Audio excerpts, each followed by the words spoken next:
수 있도록 성령님 도와주시옵소서. 전하는 종과 듣는 모두에게 하나님 은혜 베풀어 주시기를 원하옵고 우리 구주 예수님의 이름으로 기도드립니다. 아멘. 할렐루야. 우리 좌우에 계신 분들 인사드리실까요? 복된 주일입니다. 제가 1월 둘째 주일에 우리 교회 표 오직 신앙으로 거룩하게 세워지는 교회라는 제목으로 설교했습니다. 그리고 이제 그 표에 맞춰서 그럼 오직 신앙이란 뭐냐? 매달 한 번씩 그 주제에 대해서 설교하기로 했습니다. 그래서 오늘 두 번째 시간으로 종교개혁자들의 종교개혁의 핵심의 원리가 되는 오직 신앙 5가지가 있죠. 오직 성경, 오직 그리스도, 오직 은혜, 오직 믿음, 오직 하나님께 영광. 여러분 이 5가지의 첫 번째 오직 성경에 대해서 한 번 더 말씀을 드리고자 합니다. 여러분 종교개혁을 일으킬 때 이 5가지의 핵심 원리는요 너무 중요했습니다. 이 원리를 가지고 개혁을 일으켰을 뿐만 아니라 여러분 이 5가지 원리는 개혁되어진 우리 오늘날의 교회에 있어서도 우리 교회의 성격을 잘 보여주고 우리 신앙의 성격을 잘 보여주는 그러한 내용입니다. 자, 오직 성경은 뭡니까? 오직 성경은요, 우리가 신앙생활을 할 때 우리의 가장 큰 권위가 뭐냐? 하나님은 눈에 보이지 않습니다. 하나님이 가장 큰 권위시죠. 그러나 하나님은 눈에 보이지 않고 오늘 우리가 가지고 신앙생활을 해야 되는 권위, 어떤 권위 아래 우리는 있어야 되느냐? 바로 성경이라는 거예요. 모든 성도들은 성경의 권위 아래에서 신앙생활을 하게끔 되어 있습니다. 성경이 가라 그러면 가고, 성경이 서라 그러면 서고, 우리는 하나님의 말씀 안에서 신앙생활을 하는 것입니다. 그런데 종교개혁이 일어났던 이유가 뭐예요? 로마 가톨릭은 오직 성경이 아니라 거기에 비성경적인 것들이 너무 많이 들어있었기 때문에 그것으로는 구원을 받을 수가 없다. 다시 오직 성경의 권위 아래 들어가야 된다. 여러분 오늘날 이슬람을 믿는 사람들은요, 그들에게도 권위가 있습니다. 코란이라는 경전이 있고요. 그리고 그 경전은 알라라는 신을 알게 하고 그들에게 믿게 합니다. 특히 여러분 그 알라가 그들의 모든 생활 속에 권위예요. 그들은 이런 말을 합니다. 어려서부터 입이 닳도록 쓰는 말입니다. 인샬라. 들어보셨죠? 인샬라. 그게 무슨 뜻이냐면 신의 뜻을 따라서 신의 뜻이다. 이런 뜻입니다. 예를 들면 친구들끼리 야, 잘 가라. 내일 다시 만나자 라고 말하면 내일 어디서 만나자. 몇 시에 만나자. 시간을 정하고 약속을 정하고 서로 합의하에 가야 되는데 자, 내일 몇 시 어디서 보자 라고 말하면 반대편에 있는 친구는 뭐라고 말할까요? 인샬라 그렇게 말합니다. 인샬라 무슨 뜻입니까? 좋은 뜻 같아요. 신의 뜻이면 만나리라 라는 뜻이에요. 근데 그 다음날 약속을 정한 사람이 나가보면요 그 상대편의 친구가 늦게 오는 것도 아니에요. 아예 오지 않아요. 그리고 전화합니다. 야, 너 왜 안 왔냐? 그럼 한마디 합니다. 인샬라. 신의 뜻이라는 거예요. 즉, 그 약속을 정말 내가 꼭 필요해갖고 가야 될 약속이면 가겠죠. 하지만 내가 생각해 볼 때, 만나도 그만, 안 만나도 그만? 그러면 인샬라 한마디로 끝내버립니다. 이런 중동과 모슬람의 그 문화가 있어요. 신앙이 있습니다. 근데 이걸 모르는 사람들이 엄청나게 골탕을 먹습니다. 특히 비즈니스, 사업을 하는 사람들, 그들과 사업을 하는 사람들은요, 철석같이 약속을 했는데 이제 대금을 지불하고 물건을 받고 사업이라는 게 양 당사자 간의 신용이잖아요. 근데 한편에서는 모든 걸 준비해서 갔는데 그 편에서는 펑크를 내버립니다. 그리고 하는 말이 뭐예요? 인샬라 해버리면 다 끝나버리는 거예요.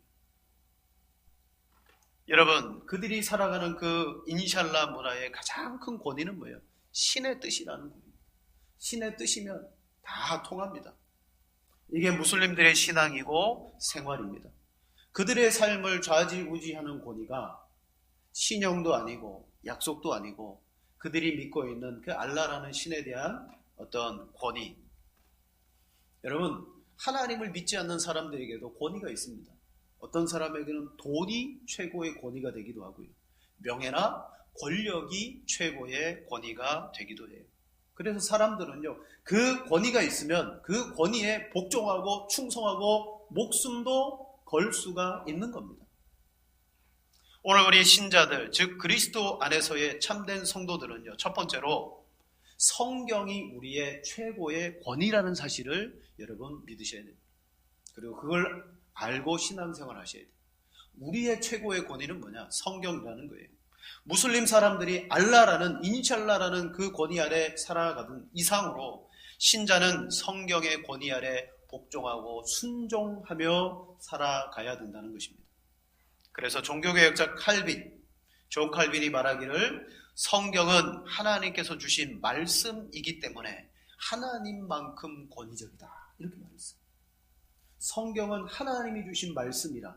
그러므로 성경은 하나님만큼 권위적이다. 그러므로 신자는 반드시 이 성경을 의지하며 성경의 약속과 말씀의 지배를 받으며 살아가야 되는 것입니다.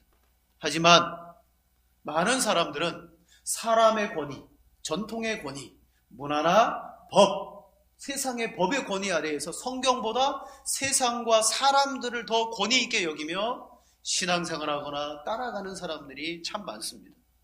공산주의 그렇잖아요. 여러분, 공산주의는 신앙의 자유를 표방합니다.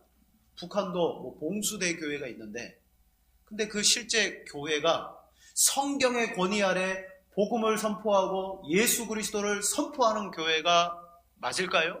아니에요. 모양만 그럴 뿐이지 그들 위에는요, 공산당의 권위가 있는 거예요. 공산당 권위 아래 성경이 있고 너희는 이렇게 설교해라, 이렇게 말해라. 중국도 그렇고 다 그렇게. 여러분, 참된 교회와 성도는 반드시 성경의 권위 아래에 복종할 때 여러분, 우리의 신앙이 참되고 건강한 신앙이 될 줄로 믿습니다. 하지만 실상은요, 우리는 다른 권위 아래 복종을 할 때가 많아요. 때로는 로마 가톨릭은 교황의 권위, 성경이 아닌 교리의 권위, 전통적인 권위에 여러분 종속될 때가 너무 많습니다. 그래서 종교개혁자들은 이건 아니다. 오늘 우리의 권위는 오직 성경이어야 된다라고 말하며 오직 성경을 외치고 개혁을 일으켰어요. 우리를 구원하는 것은 하나님의 기록되어진 말씀이고 그것은 하나님의 음성이고 절대적인 권위다. 자, 여러분의 인생이 진짜 복이 있는 인생이 되기를 원하시면요, 제가 말씀드리는 것을 잘 듣고 따라 살아가셔야 됩니다. 복된 인생이 되기 위한 열쇠가 뭐냐? 그것은 성경을 내 인생의 최고의 권위로 삼는 겁니다. 성경을 내 인생의 최고의 권위로 삼는 거예요. 성경을 다른 말로 우리는 말씀이라고 말합니다. 성경은 바로 하나님의 백성과 신자들이 이 땅 가운데 어떻게 살아가야 되느냐, 구원은 어떻게 받고 구원받은 자는 어떻게 살아가야 되느냐를 우리에게 말씀해 주고 있습니다. 세상에는 다 모든 교회들은요 이렇게 말할 겁니다. 우리 교회는 오직 성경만 믿습니다. 성경만 따라갑니다. 하지만 실상 말씀을 듣고 살아가는 성도들을 보면 말씀의 권위가 아니라 상황과 형편에 따라서 내 생각과 판단을 가지고 그 말씀을 조금씩 바꾸어가면서 살아가는 거예요. 하나님의 말씀대로 살지 않습니다. 그 권위가 세상과 부딪혔을 때는 세상에 저렇게 말씀대로 살면 안 되는데, 그런데 성경은, 하나님은 이 말씀대로 살아가는 사람이 복이 있다 그랬습니다. 그래서 때로는 교회 안에 정말 하나님의 성경에 복종하며 그렇게 말씀대로 살아가는 사람들을 보게 됩니다. 그럼 주변의 사람들이 말합니다. 저 사람 꽉 막힌 사람이라고, 답답한 사람이라고. 그리고 성경을 이야기하고 성경대로 살아가고자 하면 그 사람을 이상주의자라고. 어떻게 세상 가운데 말씀대로 그렇게 이루어지며 살아갈 수가 있느냐? 여러분, 하나님을 믿는다라고 말하는 사람들이 성경대로 살고자 하는 사람을 향하여 그렇게 말하고 있다는 것입니다. 반면 그들 자신은요, 상황에 따라서, 환경에 따라서 말씀을 자기에게 맞게 적용시키는 거예요. 그러면 사람들은 그 사람을 보고, 야, 지혜로운 사람이다. 절대 아닙니다. 성경은 어떤 사람이 복이 있다라고 말합니까? 오늘 본문의 사도 바울은 제자 디모데에게 권면합니다. 3장 1절부터 여러분, 오늘 본문 14절 앞에 13절까지 말씀이 뭐냐면, 교회 안에 경건의 모양은 갖추고 있는데 실제로 경건의 능력이 떠나가 버린 사람들, 경건의 능력이 없는 사람들, 디모데야, 너는 그런 사람들로부터 돌아서라. 여러분, 신앙생활을 합니다. 경건의 모양을 갖춥니다. 교회를 오래 다녔다, 예수 믿는 집안이다, 직분도 있다, 나는 무슨 봉사를 한다, 다 경건의 모양입니다. 하지만 그들 속에 경건의 능력이 없는 사람들에게서 너는 돌아서라 라고 말하면서 오늘 14절에 말합니다. 그러나 너는 배우고 확실한 일에 거하라. 너는 내가 누구에게서 배운 것을 알며 너는 어려서부터 성경을 알았나니. 여러분, 경건의 모양이 있지만 능력이 없는 사람들에게는요, 무엇이 없냐면 성경의 권위가 없는 거예요. 그들은 자기 마음대로 교회를 들락날락거리면서 하고 싶은 대로 하고 자기 살고 싶은 대로 살아가는 사람들은 바로 1절부터 13절까지 말한 그 사람들인 거죠. 그러나 디모데에게 말합니다. 디모데야, 내가 온전한 하나님의 사람이 되기를 원하느냐? 어려서부터 배운 그 성경의 말씀대로 살아가라. 말씀이 너를 구원할 뿐만 아니라 너를 온전한 하나님의 사람으로 되게 할 것이다. 껍데기의 신앙인이 아니라 너는 참 온전한 신앙인이 되기 위해서 어디로 돌아가라? 말씀을 최고의 권위로 두어라 라고 지금 권면하고 있습니다. 여러분, 신자가 오늘 본문 말씀에 쭉 읽어보면요, 이 말씀 속에는 신자가 말씀 때문에 복을 받는다, 안 받는다, 그런 내용이 없어요. 복에 대한 내용은 오늘 본문에 없습니다. 하지만 성경 전반에 걸쳐서 복 있는 사람의 특징을 살펴보면요, 하나같이 항상 말씀과 연결되어져 있더라는 사실이에요. 직접적으로는 시편 1편에 복 있는 사람 말씀 나오잖아요. 자, 복 있는 사람이 어떤 사람이냐? 우리 1절부터 3절을 같이 읽겠습니다. 복 있는 사람은 악인들의 꾀를 따르지 아니하며 죄인들의 길에 서지 아니하며 오만한 자들의 자리에 앉지 아니하고 오직 여호와의 율법을 즐거워하여 그의 율법을 주야로 묵상하는도다. 그는 시냇가에 심은 나무가 철을 따라 열매를 맺으며 그 잎사귀가 마르지 아니함 같으니 그가 하는 모든 일이 다 형통하리로다. 아멘. 복 있는 사람은 특징이 뭐예요? 여호와의 율법을 주야로 묵상하며. 여러분, 여호와의 율법, 하나님의 말씀, 성경을 주야로 묵상하며 그 율법을 즐거워하는 사람, 복 있는 사람은 말씀의 사람으로 귀결되는 줄로 믿습니다. 말씀의 권위 아래, 이 세상에 내가 따라가야 될 권위는 대통령, 지도자, 그게 아니고 하나님의 말씀이 내 최고의 권위라는 것을 인정하며 항상 그 말씀을 따라 살아가시는 여러분 되기를 축복합니다. 그러므로 두 번째, 복 중의 복이 뭐냐면 그 말씀이 있는데 그 말씀의 계시를 받은 사람이 복이 있는 사람이에요. 여러분, 성경은 누구나 다 볼 수 있습니다. 읽을 수 있습니다. 하지만 이 성경을 통하여 이 계시를 받는 사람이 있고 못 받는 사람이 있어요. 평생 교회를 다녀도 나 예수님 못 믿겠다. 그 사람 누구냐? 계시를 받지 못한 사람이에요. 여러분, 복 중의 복은 계시를 통해서 하나님을 알게 되는 겁니다. 성경은 계시의 책입니다. 하나님을 알게 하시고 구원을 어떻게 받는지, 구원자는 누구인지 계시를 열어서 우리에게 보여주는 말씀이 성경인데 그냥 보면 아느냐? 몰라요. 바로 이 계시의 말씀을 열어 보여주셔야 되는데 그걸 누가 하느냐? 성령께서 이 일을 하십니다. 사람이 아무리 하나님을 알고자 신이 누구인가 그 신을 찾고자 몸부림치고 발버둥 쳐도 하나님께서 계시의 진리를 열어 보여주지 않으면 우리는 하나님을 발견할 수가 없는 거예요. 그래서 고린도후서 4장 6절에 이렇게 말합니다. 어두운 데에 빛이 빛이라 말씀하셨던 그 하나님께서 예수 그리스도의 얼굴에 있는 하나님의 영광을 아는 빛을 우리 마음에 비추셨느니라.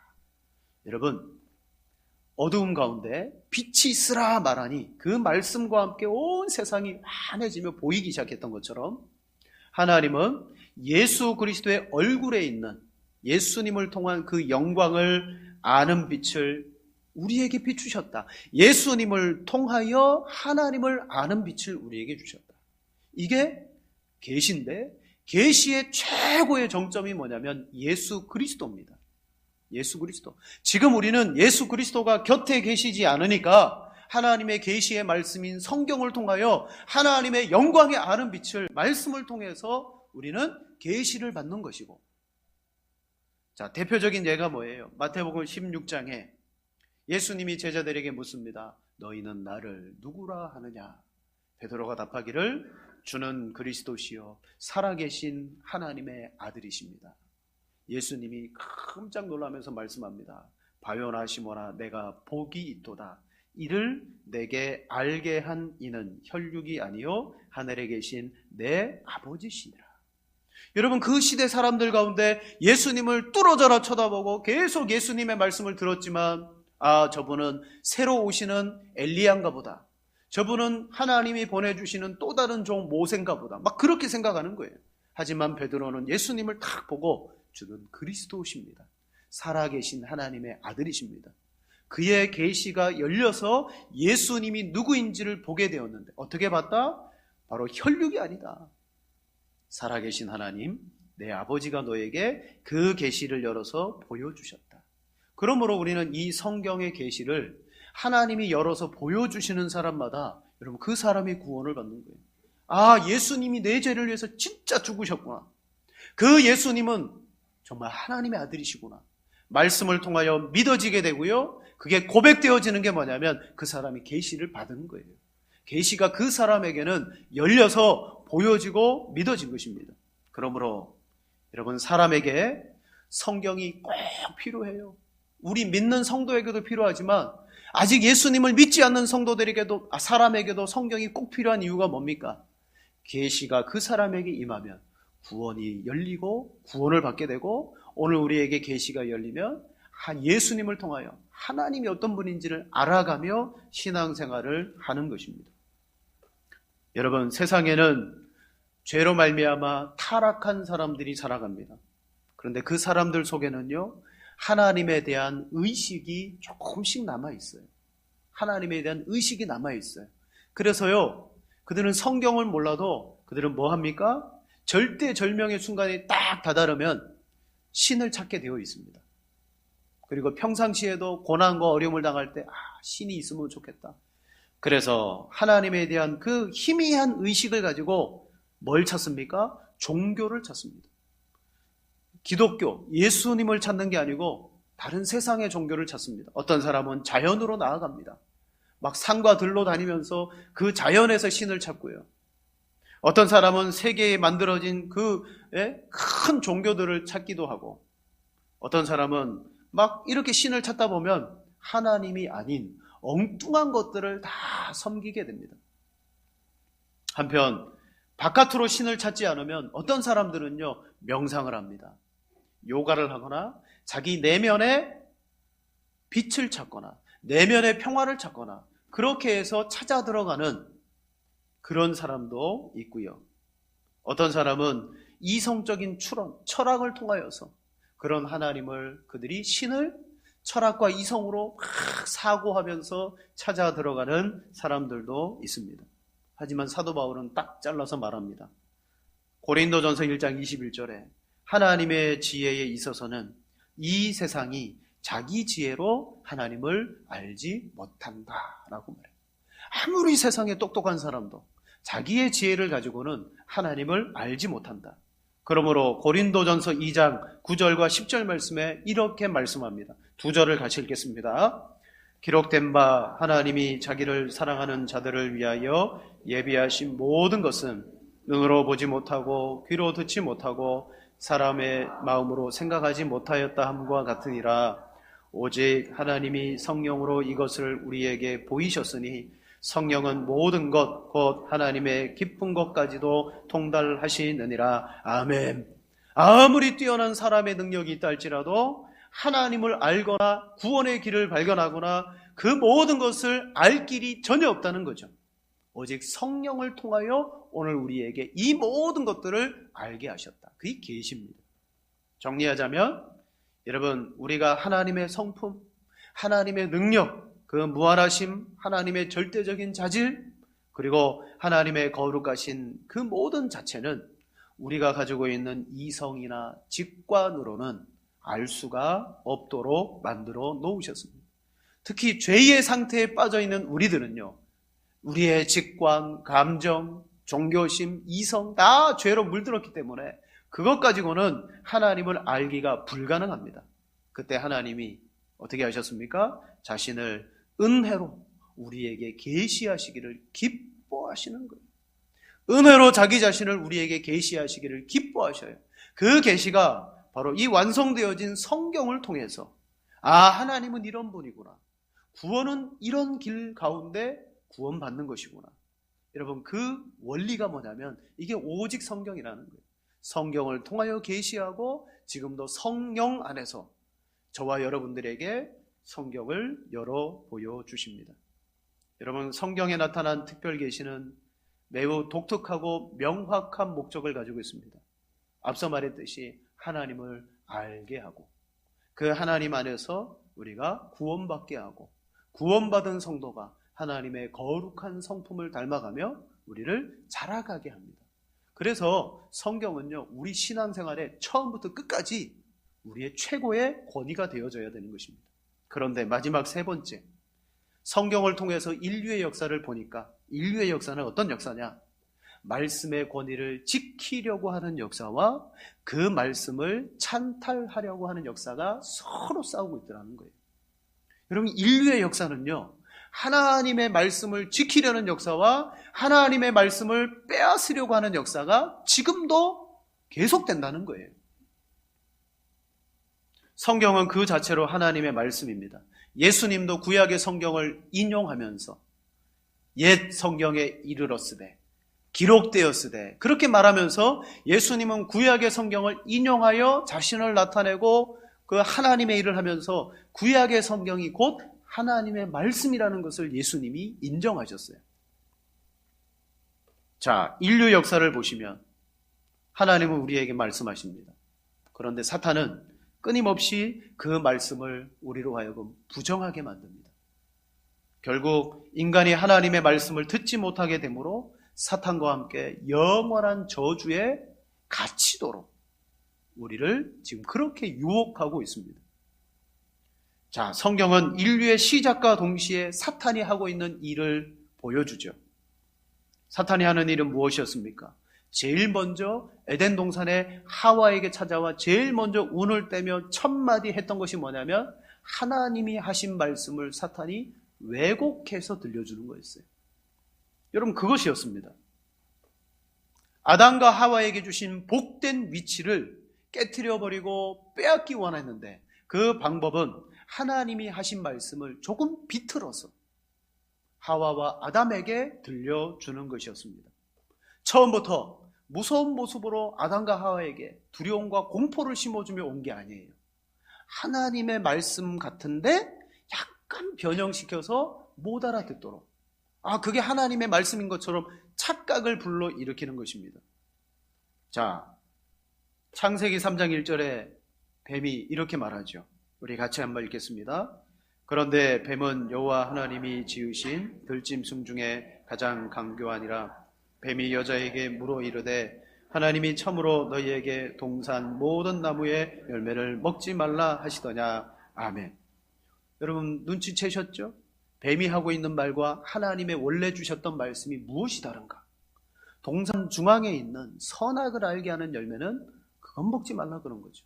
근데 뱀은 하나님이 동산 모든 나무의 열매를 먹지 말라 하시더냐라고 살짝 비틀어서 하나님의 말씀을 주었을 때, 또 5절에 보면 이렇게 말합니다. 너희가 그것을 먹는 날에는 너희 눈이 밝아져 하나님과 같이 되어 선악을 알 줄을 하나님이 아심이라.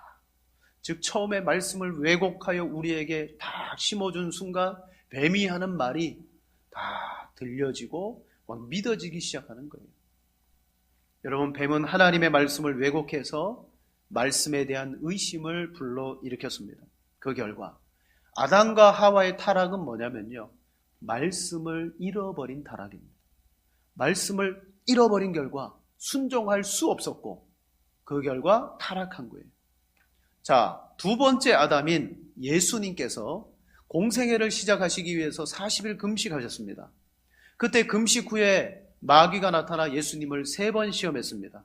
그때에도 마귀는 하나님의 말씀을 인용해가지고 예수님을 시험했습니다.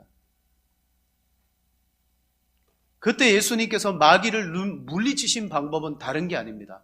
말씀을 가지고 그 마귀를 물리치셨어요. 그리고 이렇게 말합니다. 기록되었으되 사람이 떡으로만 살 것이 아니요 하나님의 입으로부터 나오는 모든 말씀으로 살 것이라 하였느니라.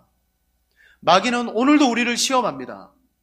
돈 걱정하고 있고, 진로 걱정하고 있고, 인생 걱정하고 있고, 여러 가지 내 인생의 실생활에 걱정이 너무 많아요. 건강 때문에 걱정하고, 직장 때문에 걱정하고, 내 인생에 걱정이 너무 많습니다. 어떻게 살아가지? 마귀가 오늘 예수님을 시험한 것과 똑같아요. 너 살기 원하냐? 너의 이 돌을 가지고 떡을 만들어 먹어. 그러면 너 살 것이다. 그럼 권위가 뭐예요? 우리 인생의 권위는 떡이 되는 거예요. 돈이 되는 거고. 그때 예수님은 뭐라고? 하나님의 말씀이 이렇게 기록되어졌다. 사람이 사는 것은 하나님의 입으로 나오는 모든 말씀이다. 즉 우리가 사는 것은 돈도 아니고 직장도 아니고 성공도 아니고 그 모든 것이 우리를 살려주는 게 아니라 오직 하나님의 말씀이 우리를 살려주고 우리를 유지시켜준다라고 고백함으로 말미암아 여러분 마귀의 시험을 물리치셨어요. 그게 뭡니까? 우리는 이 세상의 권위 아래 있지 않고 항상 하나님의 말씀의 권위 아래 있기 때문에 하나님이 우리를 책임지시고 하나님이 우리를 이끌어 주신다라는 고백이 말씀을 통해서 나가는 거예요. 그때 마귀는요 떠나갑니다. 사랑하는 성도 여러분, 오늘 우리 인생이 가지고 있는 모든 문제의 열쇠는 어디에 있느냐? 돈만 조금 더 많으면 문제가 해결되거나 내가 건강만 조금 더 좋으면 해결되는 것이 결코 아닙니다. 저와 여러분은 하나님의 말씀 안에 있으면 되는 거예요. 그게 능력입니다. 그게 열쇠입니다.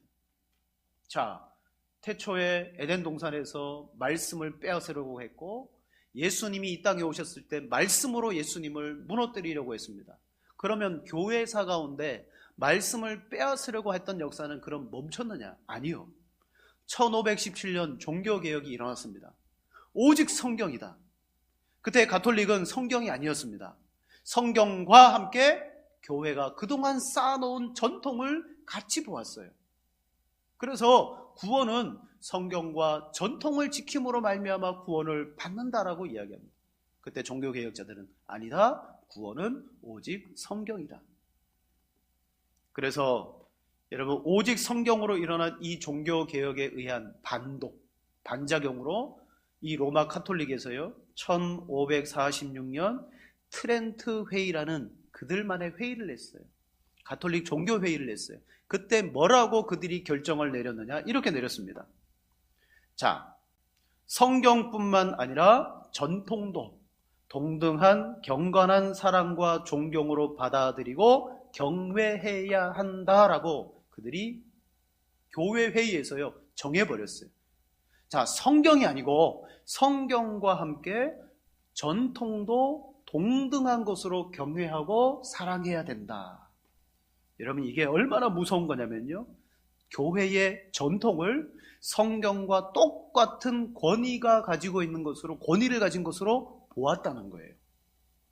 그러면 성경과 전통 둘 다 최고의 권위로 함께 인정하겠다. 그럼 결과적으로 어떻게 되냐면 여러분 성경보다요 전통이 권위가 있어지는 우위를 점하는 일들이 일어나기 시작합니다. 가톨릭의 전통 가운데 아직까지 그게 종교회의에서 법으로 정해지진 않았지만 마리아가 당했던 순환, 마리아의 무죄설, 마리아의 승천, 이런 게 전통적으로 쭉 교회 안에서 내려왔어요. 성경에는 없잖아요. 전통적으로 쭉 내려왔다가 이게 바티칸 회의를 통하여서 뭐라고? 그게 교회의 전통으로, 법으로 정해집니다. 즉 전통으로 내려왔던 게 마리아가 우리를 위해서 중보하고 마리아가 우리를 위해서 기도한다, 마리아가 승천했다, 그런 전통이 말씀과 똑같은 권위로 되어져 버린 거예요. 그걸 누가 승인했냐면 교황이 승인한 거예요. 그럼 로마 카톨릭은 어떤 구조냐면 성경이 맨 아래에 있습니다. 그리고 그 위에 뭐가 있냐면 전통이 있어요. 그리고 이 전통을 성경에 버금가는 법으로 승인한 사람이 누구냐면 교황이에요. 그 전통 위에 누가 있냐면 교황이 있는 거예요. 이게 로마 카톨릭입니다. 성경은 맨 아래에 있습니다. 그래서 이 가톨릭에 대하여 종교개혁자들이 아니다, 오직 성경이다, 그리고 개혁을 일으킨 겁니다. 여러분, 교회 역사 속에 이 사건은 무슨 사건입니까? 악한 마귀가 교회 안에서 말씀을 빼앗아가는 사건입니다. 그러면 오늘날은 어떨까요? 오늘날 마귀가 가만히 있을까요? 아니요. 오늘날에도 마귀는 교회가 가지고 있는 말씀을 계속해서 찬탈하고 있습니다. 오늘 여러분, 교회의 흐름 가운데 은사주의, 신비주의, 신사도 운동과 같은 그런 아주 치유가 일어나고 예언이 일어나고 뭐 놀라운 일들이 일어나는 현장들을 통해서 이런 운동들이 나타나는데, 그 속에 소위 사도와 선지자라고 칭하는 사람들이 뭘 하냐면 예언 활동을 합니다. 예언. 여러분, 이 사람들이 하는 예언을 다른 말로 직통계시라고 불러요. 직통계시. 오늘 우리는 하나님의 계시가 성경 66권으로 끝났다, 이제 이 성경만으로 우리는 구원받고 신앙생활하게 되어져 있다, 이게 우리가 믿는 개혁교회입니다. 그런데 신사도 운동, 은사주의 운동, 그들은 하나님 지금 말씀하신다고 끊임없이 하나님의 말씀을 받습니다. 여러분, 그게 뭐냐면 오직 성경의 정신을 깨트리는 거예요. 그럼 뭐 어떻게 되냐면 성경은 지금도 계속 쓰여져야 되는 거예요. 여러분, 성경은 완성되어졌는데 직통계시로 인하여 성경을 더 첨가해야 되는, 물론 그들은 말하는데 이건 성경이 아니지만 오늘 하나님이 내게 주신 계시인데, 근데 여러분, 계시는 종결되었습니다. 정통한 신학자들 모두는 한결같이 하나님의 계시는 66권으로 종결되었다, 이제 더 이상 계시가 우리에게는 필요치 않다, 이 성경만으로 우리는 구원받고 신앙생활하고 온전한 사람으로 살아갈 수가 있다. 여러분, 이 제가 드린 말씀이 뭡니까? 에덴 동산에서부터 오직 성경에 대하여 우리는 의지하고 믿어야 되는데, 악한 사탄은 이모로 저모로 하나님의 말씀을 믿지 못하도록, 우리 인생의 권위로 삼지 못하도록 끊임없이 유혹하고 거기에 넘어뜨리고 있습니다. 지금까지 계속되는 거예요. 그러면 저와 여러분은 이제 정말 하나님의 말씀을 권위로 인정하기 위해서 어떻게 신앙생활을 해야 되느냐? 첫째로요, 종교개혁을 통해서 여러분들에게 성경을 해석할 수 있는 자유가 주어졌어요. 종교개혁 전에는 성경도 없을 뿐만 아니라 성경을 일반 성도들이 읽고 해석할 수가 없었어요. 글자가 다르고요, 언어가 다르고요, 그리고 성경이란 것이 아예 성도들 손에 들려지지 않았습니다. 그냥 카톨릭 사제들이랑 라틴어 성경을 보았죠. 그런데 개혁을 통하여서 여러분 모두가 성경을 읽고 해석할 수 있게 되었습니다. 다시 말하면 여러분이 성경을 읽고 성경을 해석하면서 사람들의 말을 듣고 성경적인 내용들을 들으면서 어떻게 해야 되느냐? 이건 하나님의 말씀과 다른데, 이건 내가 믿는 말씀과 좀 이상한데, 분별을 해야 된다는 거예요. 여러분, 그것을 여러분이 해야 돼요. 분별할 수 있는 능력은 어디에서 옵니까? 바른 말씀인지 아닌지를 여러분이 성경 해석을 통해서 해야 돼요. 여러분, 그거 하지 않으면 안 됩니다. 신앙생활은 이 예배당 안에서 여러분이 말씀에 도전을 받고 돌아가서 여러분 각자가 이 말씀을 묵상하며 이 말씀을 해석해 나아갈 때 계시가 여러분에게 열리면서요, 하나님을 알게 되고요, 바른 하나님을 말씀 가운데 만나게 돼요. 그리고 그것이 맞는가 틀리는가를 저와 신학자들에게 와가지고 제가 말씀을 통해서 성경을 이렇게 봤는데 옳습니까? 지도를 받으면서 여러분이 성경을 볼 때 여러분은 말씀을 지키는 사람이 되는 거예요.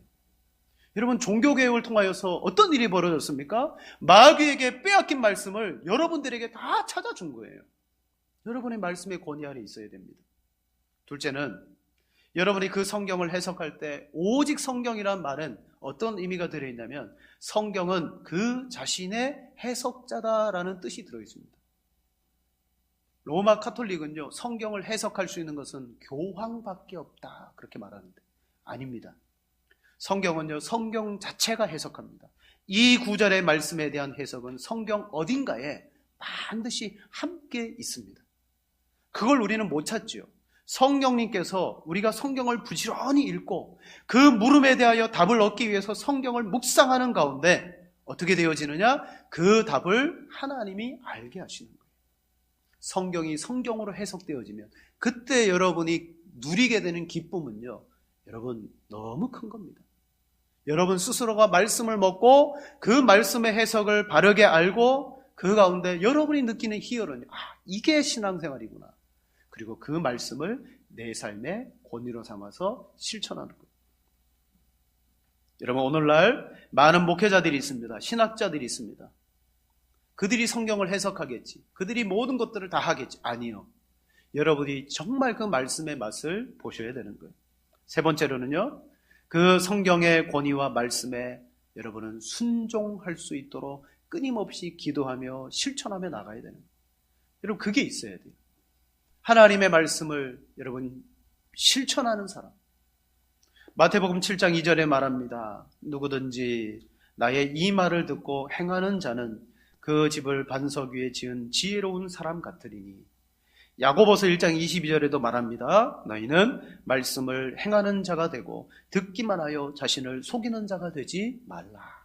말씀을 듣고 그 말씀을 깨달았으면 그대로 행하는 자로 설 때 여러분 건강한 성도가 되는 것입니다. 말씀을 여러분 마치겠습니다. 저와 여러분은 오직 성경의 권위 아래 여러분 있을 때 제일 안전합니다. 그리고 그 성경이 여러분으로 하여금 하나님을 알게 하시고 그 하나님의 성품과 그 능력과 거룩함을 알 때 여러분은 하나님을 닮아가는 성화가 이루어지는 거예요. 하나님은 우리에게 이 성경을 개혁자들을 통하여 우리 자신들에게 다 주셨습니다. 그것을 여러분 우리가 잘 쓰고 그 말씀을 사용할 때 놀라운 역사들이 일어나는 거예요. 자, 오늘 이 시대 교회 안에 여러분 어떤 일들이 일어나느냐? 오늘 우리 교회는 아니지만 서구 교회들은요, 인간의 지성과 이성으로 성경을 해체해 나가기 시작합니다. 여기서 해체란 인간이 가지고 있는 인문학, 논리학, 뭐 이런 것들을 가지고 철학 이런 것들을 가지고 성경의 말씀을 칼로 하나하나 비평하기 시작합니다. 이건 우리의 이성에 반해, 맞지 않아. 이건 교회에서 빼버리고, 이건 기적, 초자연적인 역사, 이건 그 시대의 신화야, 이거 빼버리고, 그러면서 성경을요 해체하기 시작합니다. 어디에서? 교회 안에서. 그게 자유주의입니다. 거기에 예수님의 십자가도 없고요, 부활도 없고요, 오직 도덕과 윤리만 딱 남습니다. 우리는 예수님이 살아갔던 것처럼 그렇게 살아야지. 여러분, 성경을 우리가 어떻게 믿느냐, 어떻게 성경을 의지하느냐가 저와 여러분의 신학의 좌표입니다. 신앙의 좌표예요. 하나님의 말씀을 어떻게 믿느냐가 여러분 신학이, 여러분 신학이, 신앙이 어디에 서 있는지를 보여줘요. 여러분, 우리 군대 갔다 오신 분들은 알 거예요. 포를 쏘면요, 좌표가 정확하지 않으면 엉뚱한 데 떨어지고 피해를 봅니다. 여러분의 신앙이 바른 말씀을 통해서 정확한 좌표 위에서 가야 되는 거예요. 그러므로 여러분이 개혁주의 개신교가 오직 성경을 너무 강조한다고 이건 뭐 좀 고리타분한 거 아니야? 절대 그렇게 생각하시면 안 됩니다. 하나님의 말씀이 여러분 지키는 것입니다. 말씀을 빼앗기지 아니하시고 오직 이 말씀으로 더욱더 거룩해지시는 복이 있기를 축원드립니다. 우리 함께 한번 기도하시겠습니다. 하나님, 오직 성경의 신앙이 되게 하여 주시옵소서. 이제 성경을 사랑하고 말씀을 우리가